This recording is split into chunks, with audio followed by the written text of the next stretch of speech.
Hi అండి అందరికీ. అందరు ఎలా ఉన్నారు? బాగున్నారా? మేమైతే ఇప్పుడు అది నైట్ టైం ఎంత అవుతుంది? బీచ్ దిక్వాదికి టైం అయితే 11:13 కనిపిస్తుందా? కనిపిస్తలేదు ఫ్రెండ్స్, కనిపిస్తలేదు.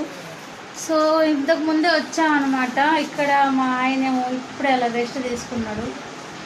మేమైతే ఇప్పుడు చపాతి అండ్ ఎగ్, నా ఫేవరెట్ చపాతి. మార్నింగ్ కూడా అదే చేసే కదా. మార్నింగ్ చేసిన పిండి కొంచెం తీసి పెట్టా, ఇంకా అప్పటికప్పుడు వచ్చి ఏం చేస్తాంలే అని చెప్పేసి తీసి పెట్టి ఇప్పుడైతే చేసేసి గుడ్డు అయితే ఫ్రై చేస్తున్నా. సో వీడియో నచ్చితే ప్లీజ్ లైక్ చేయండి, షేర్ చేయండి, కామెంట్ చేయండి అండ్ తప్పకుండా ఛానల్ సబ్స్క్రైబ్ చేసుకోండి ఫ్రెండ్స్. ఓకేనా? బాయ్ అండి, ఉంటాను. తినేసి పడుకోవాలి, ఇంకా లేట్ అయిపోయింది ఇప్పటికి.